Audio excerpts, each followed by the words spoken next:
Hi, I'm Brent Chappell, and this is my story. So, the first time I ever heard about Jesus was actually when I played t-ball. See, our coach asked us to love Jesus and to accept him into our heart. And being a kid back then, I was like, okay, sure, that sounds good. So I invited him into my heart, and I thought, hey, I'm a Christian, great, I'm saved. That was all the spiritual growth I did for 23 years. See, I didn't really go to any churches. Growing up, I tried a few, but none of them really clicked with me, or I never really felt wanted. So I was like, oh, whatever, I got this. I'll do my own thing. Never really got into trouble until about my senior year, where I kept trying to toe that line. Kept seeing how far I could push it.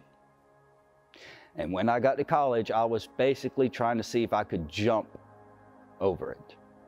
See, I was making some lifestyle choices, some life decisions, and some very bad habits. And one night when I was trying to drive home from those choices, I almost died.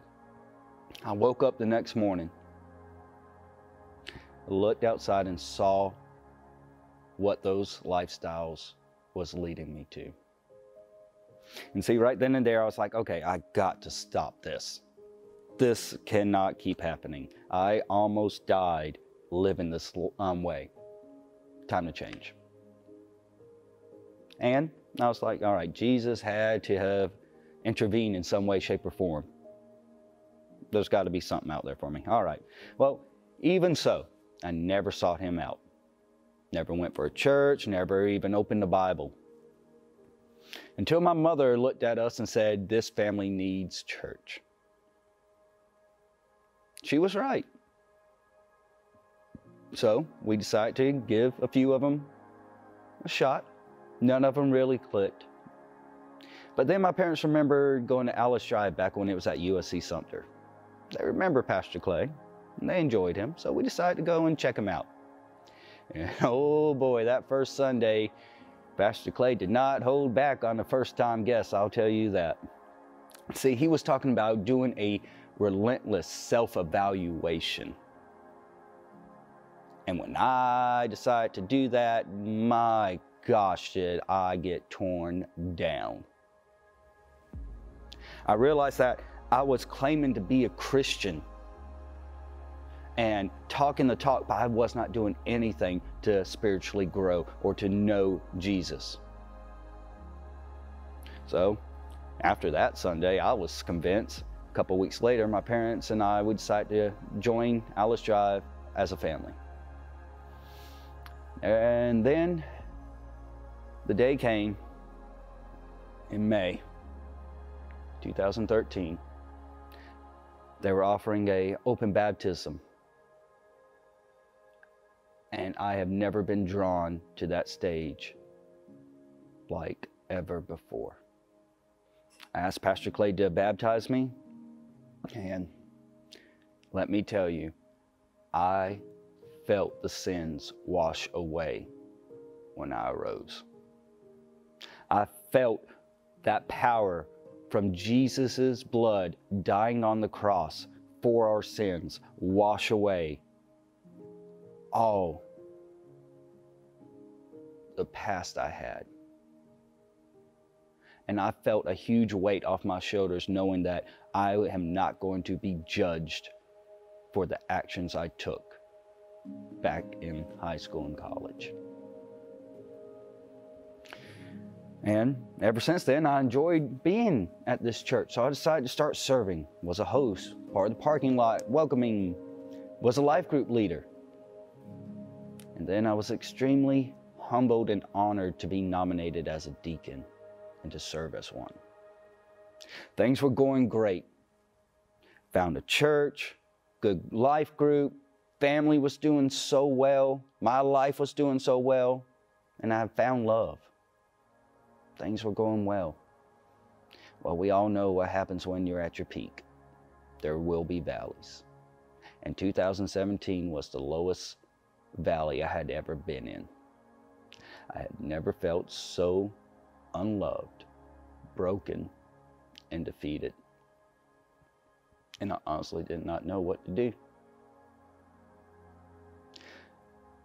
I sat there contemplating if I should even go back to church.